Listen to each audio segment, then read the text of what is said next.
이스라엘 백성들과 블레셋 사람들이 전쟁을 했는데 법궤를 가지고 나와서 법궤가 뺏깁니다. 그리고 이스라엘 사람들은 블레셋에 의해서 패하게 되죠. 그래서 블레셋이 이겼죠. 그리고 그 법궤 이제 행로입니다. 법궤가 어디로 갔냐면 법궤가 다곤신, 블레셋 사람들이 믿었던 다곤신의 신전에 놓이게 되었다는 것이죠. 지난주 말씀입니다. 그런데 놀라운 일들이 일어난 거죠. 다곤신의 목이 잘리고 다곤신의 그 우상의 팔목이 잘리게 되는, 그리고 그것이 다곤신전 문지방에 놓여서 거기 드나드는 사람들이 다 보게 했다라는 거죠. 한마디로 다곤신이 하나님 앞에 무릎 꿇는 상징적 행위죠. 목이 잘렸다라는 것은 이제 죽었다는 거고, 손목이 잘렸다, 그것은 이제 어떤 일도 할 수 없는 능력 없음을 드러내는 거죠. 그러니까 다곤신의 우상이 그렇게 부서진 것은 하나님이 역사하신 거죠. 하나님 앞에서 다른 어떤 것도 있을 수 없다, 하나님만이 참 신이라는 것을 드러내신 것이죠. 자, 여기까지가 지난주의 내용입니다. 자, 이제 난리가 났습니다. 블레셋 사람들이 난리가 났어요. 저 법궤를 계속 우리 블레셋 지역에 두면 더 큰 고난이 올 거다. 사람들도 죽고, 그리고 저 법궤 때문에 어마어마한 재앙이 우리 블레셋에 내려져서 우리 망할 것이다. 너무너무 무서워했던 거예요. 사람들도 죽어나가고 막 독종이 생겨가지고 사람들 병 걸려서 죽고, 그런 일들이 일어나니까 안 되겠다. 이 법궤 돌려보내자. 저 이스라엘의 신이 역사하고 있다. 우리 저 법궤 우리 블레셋 지역에 두면 안 된다. 돌려보내자. 그 돌려보내는 내용이 오늘 본문의 내용입니다. 하나님의 법궤가 블레셋의 에그론이라는 지역에 있었습니다. 그래서 에그론에서부터 이제 출발해서 이스라엘 땅으로 보내는 거예요. 법궤를 다시 돌려보내는 거예요. 근데 이제 머리를 썼겠죠. 우리 어떻게 돌려보내지? 이 법궤를 뭐 수레에 매달아 가지고 뭐 사람이 끌고 갈 수도 없는 노릇이고, 그러다가 그 수레 끄는 사람이 죽으면 어떻게? 법궤가 진노해 가지고 수레 끄는 블레셋 사람들이 죽으면 어떻게? 무서운 거예요. 아, 이거 사람이 할 수는 없겠다. 너무 무섭다. 그럼 어떻게 해야 되지? 이들도 머리를 굴렸을 겁니다. 자기 나름대로 신을 모시는 방법들을 연구했을 것이고, 자신 나름대로 당시에 걔네들이 믿었던 가짜 신은 다곤신이니까 다곤신을 모실 때는 어떻게 해야 되는지 나름대로 그들의 법전 이런 걸 찾아봤겠죠. 그리고 나름대로 이스라엘을 아는 사람들한테 또 자문도 구해서 이스라엘의 율법도 어느 정도는 정보를 습득했던 걸로 알려져요. 왜냐하면 오늘 이 법궤를 끄는 이 내용을 보면 율법에 있는 내용이 많이 나오거든요. 근데 블레셋 사람들은 하나님을 믿는 사람들이 아니었기 때문에 하나님의 율법을 모르거든요. 근데 그 율법에 기록된 거 비스무리하게 얘네들이 지금 법궤 이동 준비를 하고 있거든요. 그것은 분명히 이 블레셋 사람들이 사람을 풀어서 이스라엘 사람들로 통해서 정보를 얻은 거죠. 어떻게 이 법궤를 이스라엘 땅으로 다시 돌아가게 할까? 어떤 방법을 취해야 저 법궤가 진노하지 않을까? 여호와의 신이 어떻게 하면 진노하지 않을까? 이런 정보를 이스라엘 사람들로부터 얻었던 걸로 생각이 됩니다.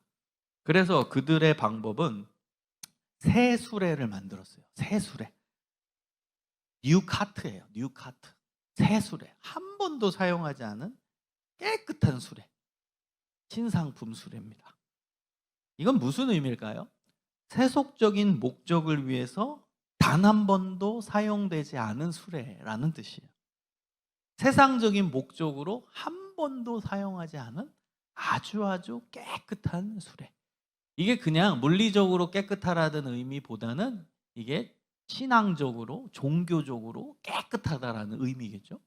그래서 이거는 한 번도 사용해 보지 않은 우리 깨끗한 아주 순수한, 왜냐하면 하나님은 죄가 없으신 분이잖아요. 그러니까 이 최고로 이 블레셋 사람들이 예우를 한 거예요.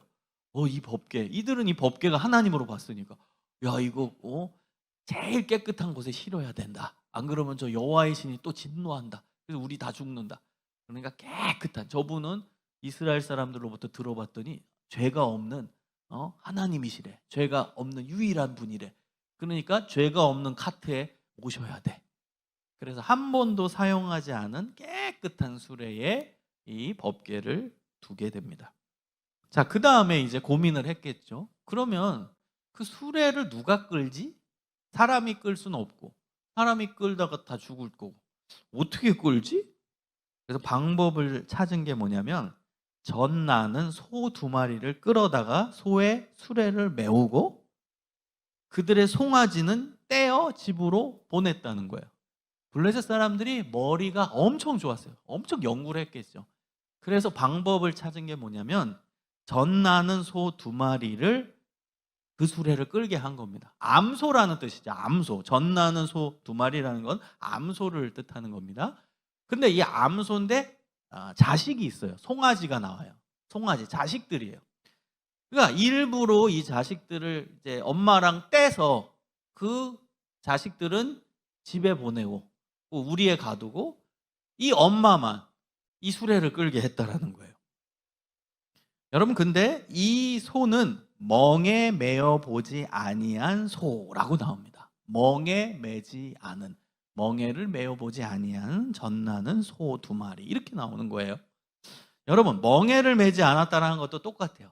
세속적인 목적을 위해 전혀 사용되지 않은 소라는 뜻이에요.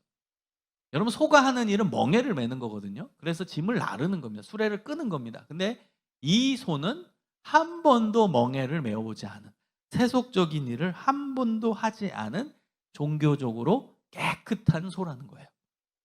세속적인 일을 안 했으니까 얘는 이제 깨끗하다고 이렇게 블레셋 사람들이 본 겁니다. 자, 그런데요, 이것이 모세 율법에 나와요. 그래서 제가 이 블레셋 사람들이 분명히 이스라엘 사람 통해서 정보, 율법에 대한 정보를 알았던 걸로 알려집니다. 민수기 19장 2절에 보면 이스라엘 백성들이 하나님께 범죄했을 때 그때 이제 정결의식을 행하는데 그 방법이 나옵니다. 여호와께서 명령하시는 법의 율례를 이제 이르노니 이스라엘 자손에게 일러서 온전하여 흠이 없고 아직 멍에 매지 아니한 붉은 암송아지를 내게로 끌어오게 하고, 율법에 나온 내용이에요. 여러분, 블레셋 사람들은 율법을 몰라요? 그건 하나님을 안 믿는 사람들이에요. 근데 율법을 알고 아주 성결한 멍에 매지 않은 암소를 끌고 왔다라는 거예요. 그리고 그 수레를 끌게 했다라는 거예요. 분명히 이 블레셋 사람들이 이스라엘 사람 통해서 율법에 대한 정보를 얻었을 거라는 거죠. 그만큼 이 블레셋 사람들은 노심초사하면서 연구를 많이 한 거예요. 이 법궤를 어떻게 잘 이스라엘에 다시 되돌려 보낼까? 어떻게 해야 저 법궤가 진노하지 않을까? 여호와의 신이 진노하지 않을까? 이걸 노심초사하고 연구했다라는 뜻이겠죠. 여러분, 근데 왜 암소를 택했을까요? 암소. 그것도 자녀가 있는, 자식이 있는 암소를 왜 택했을까요? 이 블레셋 사람들이 머리를 쓴 겁니다. 여러분, 소라는 동물은요, 그 자식에 대한 그 애착이 굉장한 동물입니다. 암소가 새끼에 대한 본능은 어마어마합니다. 암소가 새끼에 대한 그 애착과 본능은 어마어마해요. 그거를 이 블레셋 사람들이 알았다는 거예요. 그래서 테스트를 한 거죠. 만약에 이 암소가 이 수레를 끄는데 자기 새끼는 일부러 떼서 집에 되돌려 보냈어요. 그럼 이 소가 움직이겠어요? 자기 새끼가 집에, 여기 블레셋 집에 있는데, 거기 우리에 갇혀 있는데 일부러 떼가지고 우리에 보내버렸고 나는 이 수레 끌라고 하는데 얘가 움직이겠냐고요. 만약에 움직인다 한들 이스라엘 땅으로 갔겠어요? 뒤가 블레셋인데 자기 새끼는 뒤에 있는데 분명히 이제 수레 방향을 틀어서 이스라엘로 가지 않고 다시 블레셋 땅으로 돌아올 거라고 생각을 했던 거예요. 그래서 이 블레셋 사람들이 테스트하기를, 만약에 이 암소와 새끼의 이 끈끈한 본능까지도 깨면서 이 암소가 이스라엘 지역으로 순수히 간다면 이건 하나님, 저 이스라엘 사람들이 믿는 하나님의 뜻이다. 그 신이 역사한 거다. 이렇게 본 거예요. 근데 만약에 이 암소가 분명히 안 갈 거라고 생각한 거죠. 이스라엘 땅으로 그대로 안 가고 다시 우회해가지고 블레셋 땅, 지 새끼가 있는 곳으로 돌아온다면 이거는 우리에게 내린 재앙이 우연이었을 거다. 우리가 재수 없어서 우연히 일어난 일이다. 그러니까 너무 걱정할 필요 없다. 이렇게 얘네들이 머리를 쓴 거예요. 똑똑하죠? 근데 왜 한 마리예요? 한 마리는 우연일 수도 있다는 거예요. 한 마리가 끌면 우연히 이스라엘로 갈 수도 있는 건데 두 마리를 세웠다는 건 우연히 있을 수 없다는 거예요. 한 마리는 우연히 자식에 대한 그 애착이 좀 덜할 수도 있겠죠? 소도 약간 이 정도의 차이가 있을 거 아니에요. 새끼에 대한 애착 정도가 소도 소지만 소가 워낙 본능적으로 애착이 세지만 그래도 소에 따라서 편차가 있을 수 있잖아요.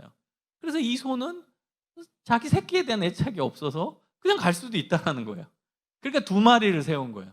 두 마리 다 애착이 없을 수는 없거든. 소 자체가 새끼에 대한 애착이 어마어마한 동물이니까.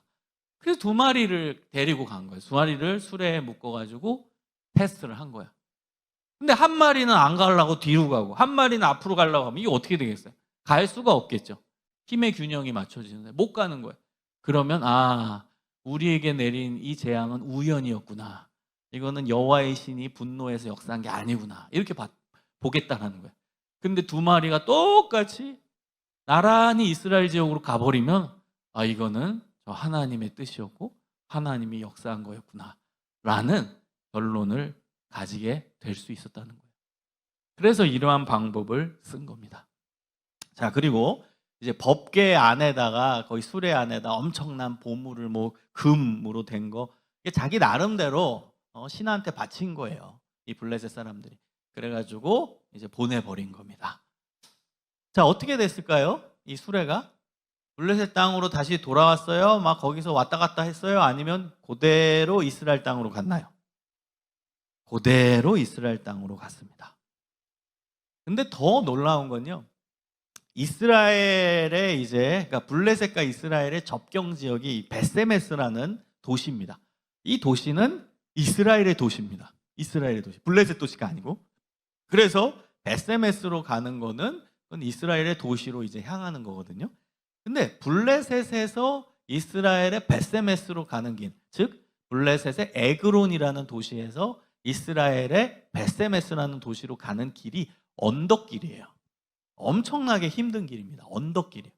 근데 이 두 마리의 소가 끌면서 한 번도 뒤를 안 보고 그대로 그 언덕길을 지나서 이스라엘의 베세메스 지역으로 들어가는 것입니다. 정확하게. 그러니까 그건 하나님의 뜻이고 하나님의 역사였다라는 것이죠. 근데 이 베세메스라는 곳이 또 굉장히 중요한 곳입니다. 이 베세메스는 예루살렘 서쪽 약 22km 지점에 위치했고 블레셋 땅과 이제 연결되는 이 지역입니다. 근데 여기가 왜 중요하냐면 제사장의 성읍으로 유다 지파의 땅이었기 때문입니다. 제사장의 성읍이에요. 그러니까 여호와의 제사장, 여기는 이스라엘 땅이니까 하나님의 제사장. 그 제사장이 있던 곳이 바로 베세메스였다라는 거예요. 그러니까 당연히 베세메스에서 제사장들이 있으니까 만약에 법궤가 오면 제사장이 맞이할 수가 있었다는 거예요. 여러분, 법궤도 유대인들이 아무나 건드리거나 아무나 맞이하면 다 죽습니다. 건드릴 수 없어요. 이건 거룩한 법궤이기 때문에 이스라엘 사람들이 그냥 법궤 왔다 그리고 받을 수가 없어요. 건드리면 죽어요. 그러니까 그거를 맞이할 수 있는 사람은 제사장밖에 없어. 하나님이 제사장만 허락했거든. 근데 그 베세메스에서는 제사장이 있었어. 제사장의 성읍이었어요. 그러니까 베세메스로 그대로 간 거예요. 이건 하나님의 기가 막힌 역사였다는 거예요. 딴 곳으로 가지 않고 또 이스라엘 땅에 또 희한한 데로 안 가고 이스라엘 땅으로 그대로 가서 그 베세메스라는 도시에 이 암소 두 마리가 들어갔다는 거예요. 법궤를 끌고. 베세메스에서는 제사장이 있기 때문에. 그래서 제사장이 그 법궤를 맞이할 수 있게 되었다라는 거죠. 여러분, 이게 오늘 본문입니다. 좀 어려운 내용 같아 보이지만 제가 설명하니까 좀 이해되셨죠? 이런 배경적인 상황 가운데서 법궤가 블레셋 땅에서 이스라엘 땅으로 이동하게 되었다는 거예요.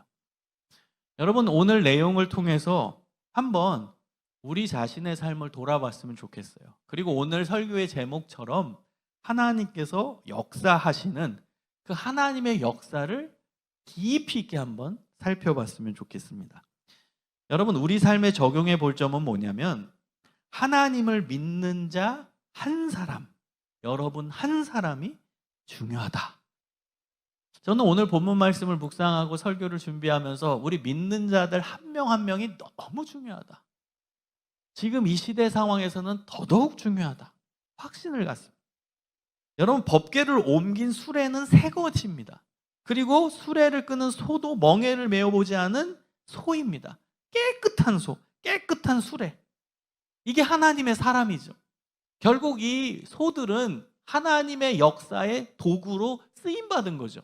블레셋 땅 그 더러운 곳에서 이 두 소가 끌고선 그 법궤를 가지고 나와서 이스라엘 땅 제사장이 있는 베세메스로 갔다. 이 소들이 하나님의 역사의 도구로 쓰임받은 거예요. 깨끗한 소, 깨끗한 수레.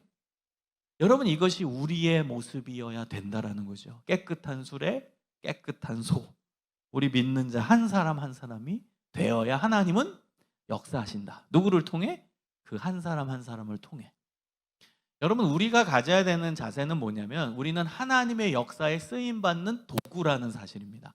우리 하나님이 멋있는 이유 중에 하나가 뭐냐면 하나님은 말씀만 하면 모든 거 하실 수 있는 전능하신 하나님이잖아요. 근데 하나님은 사람을 사용하신다는 거. 여러분, 성경을 보면 하나님은 사람을 사용하십니다. 하나님의 사람을 통해 하나님의 일을 이끌고 가십니다. 하나님이 일하시는 건 맞아요. 하나님이 주체적으로 일하시는 건 맞아요. 그러나 하나님은 우리 인간들을 하나님의 역사의 도구로 쓰신다는 거예요. 하나님의 역사의 수단으로 우리를 사용하세요. 여러분, 고린도전서에 보면 굉장히 멋있는 표현이 나와요. 우리는 하나님의 동역자다. 여러분, 멋있지 않아요? 우리 하나님 참 멋있는 분이에요. 하나님과 우리가 동역자래. 동역자. 동역자가 뭐예요? 하나님의 일을 위해서 함께 동등하게 일하는 존재가 동역자 아닙니까? 우리를 종으로 여기신 게 아니래요. 그냥 내가 주인이고 넌 종이다. 그게 아니라 동역자, 동반자, 함께하는 자. 우린 하나님의 역사에 함께하는 자로 하나님이 세워주셨다는 거예요. 그래서 여러분, 한 명 한 명이 얼마나 중요한지 모릅니다. 로마서 12장 2절에 보면 이 세대를 본받지 말고 오직 마음을 새롭게 함으로 변화를 받아 하나님의 선하시고 기뻐하시고 온전하신 뜻이 무엇인지 분별하도록 하라. 우리 청년들에게 또 우리 성도들에게 주신 하나님의 귀한 말씀입니다. 이 세대를 본받지 말라. 여러분, 이 세대가 지금 우리가 살아가고 있는 이 문화입니다. 우리가 살아가고 있는 이 현실입니다. 여러분, 이 세속 사회에서 그 세속적인 모습을 우리는 본받으면 안 된대요. 세상은 물질적 가치, 세상은 세속적 가치, 세상은 쾌락주의적 가치, 감각적 가치, 편리함의 가치, 그게 세상의 가치, 이기적 가치, 이게 세속입니다. 근데 그걸 본받지 말고 마음을 새롭게 해서 변화를 받아 하나님의 선하시고 기뻐하시고 온전하신 뜻이 뭔지를 분별하는 신앙인으로 살라라는 거예요. 그게 바로 오늘 본문에 나온 깨끗한 소, 깨끗한 수레. 여러분, 한 명 한 명이 중요합니다. 여러분, 우리 한 사람 한 사람이 잘해야 돼요. 여러분은 버티고 있는 사람들이에요. 신앙 안에서 하나님을 경험했고, 그래서 코로나가 오든 뭐가 오든 교회를 지키고 예배를 지키고 버티고 있는 소수입니다. 그래서 여러분이 잘해야 돼요. 버틴 사람들이니까. 버틴 사람이니까 이제 여러분은 어떤 거 와도 버티겠죠? 우리가 코로나가 참 신앙적 의미로서는 하나의 신앙의 테스트였어요. 버티는 우리 능력을 배양했어요. 그럼 이제 앞으로 어떤 게 와도 우린 버틸 수 있다라는 거죠. 여러분, 확신하죠? 여러분이 잘해야 돼요. 여러분, 버티고 있으니까. 하나님 앞에서 서 있는 소수이니까. 그래서 우리 한 사람 한 사람이 깨끗한 수레, 깨끗한 소가 돼야 돼. 하나님 역사에 쓰임받는 하나님의 일꾼이 돼야 됩니다. 여러분, 우리 한 사람 한 사람이 너무나 소중해요. 지금 다 어디 가나 청년들 줄고 있어요. 교회 청년들 없어요. 청년부 문 닫고 있어요. 모임 하자고 그래도 안 모여요. 밖이 더 재밌으니까. 여러분, 이러한 세대 가운데 이 세대를 본받지 말고 우리가 하나님의 깨끗한 수레로, 하나님의 깨끗한 소로 바로 서 있어야 돼요. 여러분, 하나님은요, 성경 전체를 보잖아요. 다수를 쓰지 않으세요. 그게 하나님의 역사입니다. 하나님은 선택받은, 그리고 버틴, 그리고 끝까지 하나님을 붙드는 소수를 통해서 하나님의 일을 이끌고 가시는 분이에요. 여러분, 한 명 한 명이 100명의 1000명의 역할을 할 줄 믿습니다. 여러분이 그런 하나님의 사역에, 하나님의 역사에 쓰임받는 일꾼들이 되어야 한다는 거예요. 또 하나 생각해 볼 점이 뭐냐면, 여러분, 하나님의 뜻대로 사는 것이 우리 삶의 최우선 과제여야 한다는 거예요. 하나님의 뜻대로 사는 게 여러분의 삶의 최우선 과제입니까? 과제라는 건 우리가 뭐 대학 다닐 때 보면 숙제잖아요. 레포트예요. 여러분, 그거 무조건 해야 되죠. 그래야 점수가 나가죠. 여러분, 하나님의 뜻대로 사는 게 여러분 삶의 최우선 과제입니까? 우리의 신앙을 한번 점검해 봐야 한다는 거예요. 여러분, 하나님의 뜻대로 사용된 이 암소 2마리는 자식 새끼가 집에 있지만 하나님의 뜻이 우선이었어요. 여기 의미부여를 하는 거예요. 우리의 뜻은 하나님의 뜻, 하나님의 뜻은 이 법궤를 끌고선 저 깨끗한 벳세메스로 가야 된다. 이게 사명이었어요. 이 두 소의 사명. 그러니까 그 끈끈한 이 새끼와의 관계에서도 그거보다 이 법궤를 끌고 가는 게 더 우선이었다는 거예요. 여러분, 우리 삶에서 정말 중요한 게 있죠. 정말 중요한 게 있죠. 여러분, 중요한 게 없는 사람이 어디 있겠습니까? 여러분 삶에서 중요한 게 뭡니까? 많을 거예요. 공부도 중요하고 회사 일도 중요하고 그 다음에 뭐 돈 버는 것도 중요하고 또 결혼 준비하는 것도 중요하고 여러분 삶에 중요한 게 얼마나 많겠습니까? 우리 인생에 중요한 게 없는 사람은 아무도 없습니다. 중요한 게 계속 있어요. 바쁘지요. 바쁘니까 이 사람도 만나고 저 사람도 만나고 돈 벌기 위해 이런 일도 해야 되고 저런 일도 해야 되고 그 다음에 뭐 미래도 구상해야 되고 미래도 개척해야 되고 그 다음 준비할 것도 너무 많죠. 계속 바쁩니다. 계속 중요한 일들은 우리 삶에 계속 산적해 있어요. 근데 그 중에서 내가 하나님의 뜻대로 사는 것이 최우선 과제냐는 거예요. 여러분, 우리 하나님은요, 이 부분을 보십니다. 너의 삶에 중요한 게 많은데 그 중에 제일 중요한 게 하나님이냐? 제일 중요한 게 하나님의 뜻대로 사는 거냐? 이 부분을 보신다는 거예요. 여러분, 다 중요합니다. 공부도 해야 돼요. 일도 해야 돼요. 그게 안 중요하다는 게 아니에요. 다 중요해요. 그런데 그 중에 최우선 순위가, 최우선 과제가 바로 하나님이냐? 우리 하나님은 이것을 점검하시고 테스트하십니다. 여러분, 한번 진짜 우리의 삶이 하나님 기뻐하시는 삶으로 변화되기 위해서 여러분의 일주일간의 스케줄을 쫙 나열해 보세요. 그 중에 중요한 거 많죠? 이것도 해야 되고 저것도 해야 되고 다 중요해요. 근데 그 중에 여러분이 하나님의 뜻대로 사는 거, 그게 1순위로 올려질 수 있는지를 테스트해 보세요. 여러분의 삶의 테스트, 신앙의 테스트. 뭐 이 일 회사 화요일까지 뭐 기한 제출해야 돼요. 뭐 해야 돼. 다 중요하죠. 근데 가장 우선순위가 하나님의 뜻대로 사는 건지, 즉 하나님께 예배드리고 기도하고 말씀 보고 전도하고 하나님 중심으로 사는 이 시간이 나에겐 최우선 과제인지 한번 보세요. 여러분, 성경 읽으려면 시간 투자가 돼야죠. 기도하려면 시간 투자가 돼야 되죠. 전도하려면 시간 투자가 돼야죠. 예배 드리려면 시간 투자가 돼야 되죠. 우리 삶에 다 중요한 게 있어요. 그러면 예배를 선택한 순간 예배 시간에 해야 되는 딴 거를 뒤로 미루게 되거든요. 그렇죠? 기도를 해야 돼요. 그럼 기도하는 시간에 원래 딴 걸 했어야 되는데 그게 뒤로 밀리는 거죠. 여러분, 이런 식이에요. 뒤로 밀리게 돼요. 근데 여러분이 반대로 살아가시는 사람들이 있어요. 중요한 거를 다 해놓고 짜투리 시간을 성경 읽고 기도하고 하나님 중심으로 사는 시간으로 떼어놓는 거예요. 근데 놀라운 건 그런 시간은 안 옵니다. 왜? 우리 삶은 다른 중요한 게 만약에 좀 없어진다? 그럼 또 다른 중요한 게 채워지거든. 여러분, 시간은 항상 그런 속성을 가지고 있어요. 내가 이 시간을 쉬는 시간으로 딱 둔다? 그리고 나서 아무것도 안 하는 공백의 시간, 아무것도 안 하는 진공의 시간으로 마련한다? 그게 된 줄 아세요? 그런 시간은 안 옵니다. 그 딱 쉬는 그 진공의 시간이 있으면 또 다른 중요한 게 생각나요. 또 다른 뭔가가 옵니다. 저도 경험해요.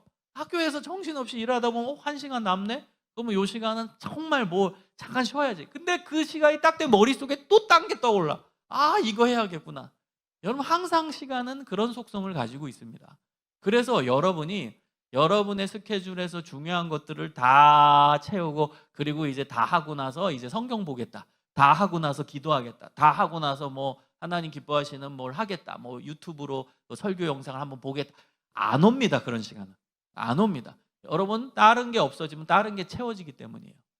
여러분 삶에서 스케줄에서 요게 빠지면 딴 게 또 들어와요. 공감하시죠?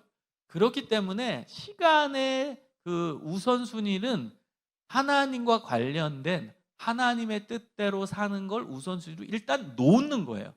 놓고 그 다음 나머지 중요한 걸 채워가는 겁니다. 여러분 스케줄을 그렇게 짜는 거예요. 여러분 일상의 시간에서 하나님의 뜻대로 사는 것을 최우선 과제로 둔다라는 건 여러분의 시간의 최우선순위를 하나님과 만나는 시간, 하나님의 뜻대로 행하는 시간으로 놓는다는 겁니다. 그걸 하고 나서 그다음 나머지 시간을 여러분 중요한 거 그 순서대로 채워가는 겁니다. 그래서 우리의 삶에서 최우선 과제가 바로 하나님과 교제하는 거, 하나님과 동행하는 거. 그게 우리 삶의 최우선 과제가 되는 거예요. 여러분 새벽 기도를 해보신 분이 있죠? 쉽지 않습니다. 근데 사람이 바쁘거든요. 그래서 새벽 기도가 소중한 부분이에요. 아침이 돼서 그 다음 이제 정신없이 회사 생활 하다 보면은 틈이 안 나. 근데 새벽에는 어쨌든 시간이 있거든. 그러니까 새벽에 먼저 기도하고 하루를 시작하고 그 시간에 온전히 순수하게 하나님께 드리는 거죠. 방해받지 않는 시간. 그리고 첫 번째 하루의 시작을 기도로 연다는 의미도 있고요. 그리고 나서 나머지 것을 한다. 이게 의미가 거기에 부여된 거죠. 새벽 기도에. 그러니까 어쨌든 여러분 중요한 메시지는 뭐냐면 내 삶의 최우선 과제가 하나님의 뜻대로 사는 것, 하나님과 교제하는 것. 내 삶의 최우선 순위가 하나님을 찾는 것. 그 사람이 바로 하나님 역사에 쓰임받는 사람이 된다라는 거예요. 여러분 성경 전체를 보세요. 하나님은 이 부분을 테스트하세요. 내가 우선이냐? 너에게는 내가 우선이냐? 이걸 항상 하나님은 어느 성경의 인물이든 테스트하세요. 너의 삶에서 최우선 순위가 나냐? 하나님은 이걸 보세요. 그럼 우리의 실천은 뭐예요? 최우선 맞습니다. 하나님 제 시간에 제일 중요한 부분 하나님과 교제하고 하나님의 뜻대로 사는 거에 뒀습니다. 우리가 얘기할 수 있죠? 맞아요. 하나님이 제 삶의 최우선 과제입니다. 보세요. 저도 시간에 있어서 제일 중요한 부분을 하나님을 위해 사용하잖아요. 우리가 하나님께 말씀드릴 내용이 있어야 될 거 아닙니까? 그리고 여러분 헌금이 왜 중요한 줄 아세요? 우리 자본주의 그 시대 속에 살면서 그 속에서 우리는 돈을 쓰며 삽니다. 지출이 중요하잖아요. 다 돈, 옷을 사도 돈, 밥 먹어도 돈, 다 돈이요. 그래서 우리 삶에서는 돈과 뗄래야 뗄 수가 없어요. 근데 내 삶에서 가장 중요한 부분을 하나님께 먼저 드렸습니다. 이게 헌금의 의미, 11조의 의미죠. 그러니까 하나님은 아 그렇구나, 너는 내가 최우선순위구나. 그게 증명이 된다라는 거예요. 그래서 헌금도 중요한 겁니다. 돈은 우리 삶에서 얼마나 귀합니까? 얼마나 중요합니까? 우린 돈과 뗄래야 뗄 수 없는 삶입니다. 우리의 삶이라는 건. 그래서 우리의 지출이라는 게 우리의 신앙과도 아주 연결이 많이 돼 있어요. 우리의 돈의 지출과 우리의 신앙의 수준이 연결돼 있습니다, 사실. 그래서 하나님 이 돈이 우리가 살아가는 데 있어서 어찌 보면 가장 중요할 수 있는데요. 저는 이 가장 중요한 이 돈의 최우선 순위를 하나님께 드렸습니다. 그럼으로써 하나님이 내 삶의 최우선임을 제가 고백했습니다. 여러분 이게 헌금의 의미. 11조가 그 안에 가장 잘 내포되어 있는 의미죠. 10의 10 다 하나님의 거지만 가장 우선적으로 하나님께 떼서 드립니다. 제 삶의 최우선 순위는 하나님이십니다. 그것을 헌금을 통해서 보여드리는 게 11조의 내용입니다. 그래서 여러분의 삶에서 우리의 삶에서 가장 우선순위는 하나님이다. 최우선 과제는 하나님의 뜻대로 사는 거다. 여러분 이것이 명확하게 될 때 하나님이 우리 삶에 강력하게 역사하시는 겁니다. 여러분 마지막으로 하나 더 살펴볼 것은 뭐냐면 하나님의 역사하심이 우리 안에서 드러나기 위해서는 우리가 거룩해져야 됩니다. 거룩. 수레, 오늘 본문의 수레는 이스라엘의 베세메스, 즉 제사장이 있는 지역으로 갑니다. 제사장이 있는 곳은 거룩한 땅이라고 봤어요. 그때는 하나님의 일만 하는 제사장들이 사는 성읍, 세속적인 때가 안 묻은 곳, 이런 이미지였어요. 그래서 이 수레가, 이 법궤가 베세메스 땅으로 갔어요. 여러분 하나님이 역사하시기 위해서는 거룩이 있어야 돼요. 거룩. 물론 우리가 어떻게 완벽히 거룩합니까? 거룩하기 힘들죠. 그러나 예수 그리스도를 통해서 우리가 거룩을 이루는 거죠. 예수님이 내 죄를 씻음으로 죄가 없을 때 거룩이 이루어지는 거거든요. 그래서 예수 그리스도의 피가 나의 삶을 정화하고 그래서 거룩이 이루어지는 거죠.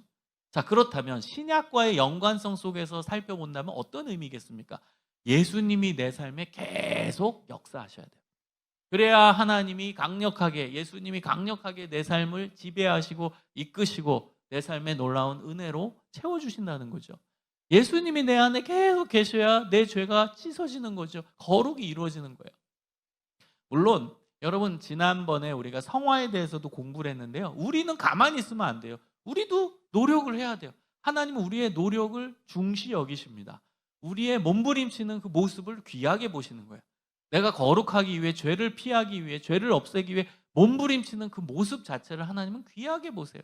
그러다 또 실수할 수 있어요. 왜? 우리 부족하니까. 우린 여전히 죄성을 가지고 있으니까 또 실수해요. 또 넘어져요. 또 반복된 실수해요. 그리고 또 한탄해요. 또 회개해요. 그러나 하나님은 그 몸부림치는 어떻게든 예수님의 거룩 안으로 들어오려는 그 모습 자체를 귀하게 보신다는 거예요. 여러분 신앙생활 하면서 이런 분 있죠. 아유 나는 안 되나 봐요. 아유 뭐 나는 뭐 이거밖에 안 돼요. 뭐 그러면서 포기한 사람. 여러분 포기하지 마십시오. 여러분 포기하지 말고 그냥 최선을 다하는 그 모습 자체를 하나님은 귀하게 보세요. 아유 하나님 전 안 되나 봐요. 전 아무리 죄를 안 지려고 해도 아우 이놈의 그 입이 문제라 계속 담 욕하고 아우 맨날 거짓말을 하고 아우 안 되나 봐요 하나님. 여러분 포기하지 마십시오. 아우 하나님 저는 안 되나 봐요. 아무리 내가 하나님 생각하려고 해도 맨날 머릿속에서는 이상한 생각만 드는데 안 되나 봐요 저는. 저는 한계예요 이게. 아우 저 이거밖에 안 돼요. 여러분 포기는 하지 마세요. 그게 다 인간이에요. 여러분 사람은 정도의 차이가 있지 여러분이 나는 이게 죄인이야 나는 이거밖에 안 되냐 그 모습 모든 사람에게 다 있어요. 저한테도 있고 다 있어요. 여러분 머릿속으로 나는 왜 이거밖에 안 되냐 왜 나는 이렇게 반복된 실수를 하냐 왜 나는 이렇게 한계가 많냐 그런 생각 같죠? 모든 사람이 다 가지고 있는 생각이에요. 어떤 사람도 예외 없어요. 여러분 어떤 사람도 예외 없어요. 다 우린 부족하고 다 한계가 있고 다 죄를 지어요. 다 자기의 약점이 있어요. 다 약한 부분이 있습니다. 여러분 어떤 사람은 진짜 막 거짓말에 약한 사람이 있어요. 뭐 입만 열면은 의도도 안 했는데 막 거짓말이 그냥 술술 나오는 그 사람 그게 약한 거예요. 어떤 사람은 막 인터넷만 보면 계속 쇼핑해야 돼. 계속 중독. 그게 약한 사람이 있는 거예요. 다 달라요. 그 약한 부분이 다 있어요. 그 약점이라는 건. 그래서 우리 모두는 공평합니다. 하나님 앞에. 어떤 부분에서 다 죄인이라는 데서 공평합니다. 모든 사람은 죄인이다. 이게 공평한 거예요. 그래서 예수님의 십자가의 피가 우리에게 필요한 거고. 근데 하나님이 예수 그리스도로 인해서 구원받은 우리에게 요구하시는 건 뭔지 아세요? 예수님이 완전한 거룩이시니까 그 거룩 안으로 들어가기 위해 몸부림치라는 거예요. 그 모습 자체를 귀하게 보시겠다는 거예요. 그 모습 자체를. 그래서 우리는 정말 하나님 앞에 거룩해지기 위해 죄를 피하기 위해 그냥 노력하면 돼요. 포기하지 말고. 그러다 또 실수할 수 있어요. 그럼 또 툭툭 일어나서 하나님 잘못했습니다. 또 노력하겠습니다. 이게 인생입니다. 이것이 믿는 자의 삶이에요. 그러다 보면 서서히 하나님의 거룩 안으로 실제로 들어가게 돼요. 우리의 모습이 점점 정화가 돼서 실제로 내 모습 속에서 예수님 닮은 모습이 서서히 나오기 시작합니다. 여러분 그 완전한 예수님의 모습은 천국 가서 이루어질 거예요. 그러나 죽을 때까지 우리의 노력은 우리의 한계 안에서 최선을 다해 주님 닮기 위해 노력하는 거예요. 이게 거룩입니다. 여러분 거룩에 대해 너무 부담 갖지 마세요. 포기만 하지 말고 나는 이거밖에 안 되라고 포기만 하지 말고 포기한 자리에서 다시 한번 일어서십시오. 포기한 자리에서 다시 한번 주님의 거룩 안으로 내가 나아가겠다. 그 노력 자체가 하나님은 귀하게 보신다라는 거예요. 그래서 여러분 하나님의 거룩 안으로 들어가기 위해 몸부림치는 삶, 노력하는 삶이 될 때 하나님은 그 사람에게 강력하게 역사하시는 것입니다. 사랑하는 믿음의 청년, 믿음의 성도 여러분, 이제는 시대가 어지럽고 어렵고 혼란한 시대입니다. 여러분 뉴스를 보십시오. 뉴스 안에서 긍정적인 그리고 너무 행복한 뉴스가 어디 있습니까? 요즘 뉴스를 보면 국내적으로 혼란하고 뭐 별의별 일들, 사건 사고들, 연예계에서 일어난 일들 여러분 최근에 알잖아요. 또 요즘에 무슨 뭐 사기친 그 사람 이야기 완전 황당한 그런 뉴스들밖에 여러분 있지 않습니까? 그게 우리가 살아가는 현실입니다. 그 현실 속에서 여러분 어떤 마음을 가져야 돼요? 허무주의로 빠지면 안 돼요. 이 세상이 왜 모양이냐? 아이고 웃긴 세상이네. 허무주의에 빠지지 말고 여러분이 악하고 힘들고 어렵고 이상한 시대적 상황 속에서 우리가 가져야 되는 자세는 내가 하나님 앞에 선택된 소수로서 내가 잘해야지예요. 내가 잘해서 하나님의 은혜를 증거하는 사람이 돼야지. 내가 모범을 보이고 살면서 기독교 신앙이 뭔지, 기독교 문화가 뭔지를 내 주변 사람들에게 전해줘야지. 여러분, 이것을 선한 영향력이라고 하는 겁니다. 복음의 영향력이라고 하는 겁니다. 우리가 직장 동료들에게, 학교 사람들에게 선한 영향력, 복음의 영향력을 발휘하며 사는 것입니다. 그게 우리의 시대적 과제고 삶의 과제입니다. 그때 하나님께서 우리 삶에 강력하게 역사하시는 것입니다. 이 놀라운 하나님의 능력과 역사하시는 모습을 우리가 말씀 속에서 보면서 우리가 하나님의 역사에 쓰임받을 수 있는 귀한 수레, 귀한 소, 오늘 본문에 나온 그런 하나님의 역사에 쓰임받는 귀한 존재들이 되시기를 주님의 이름으로 간절히 축원합니다. 우리 함께 기도하겠습니다.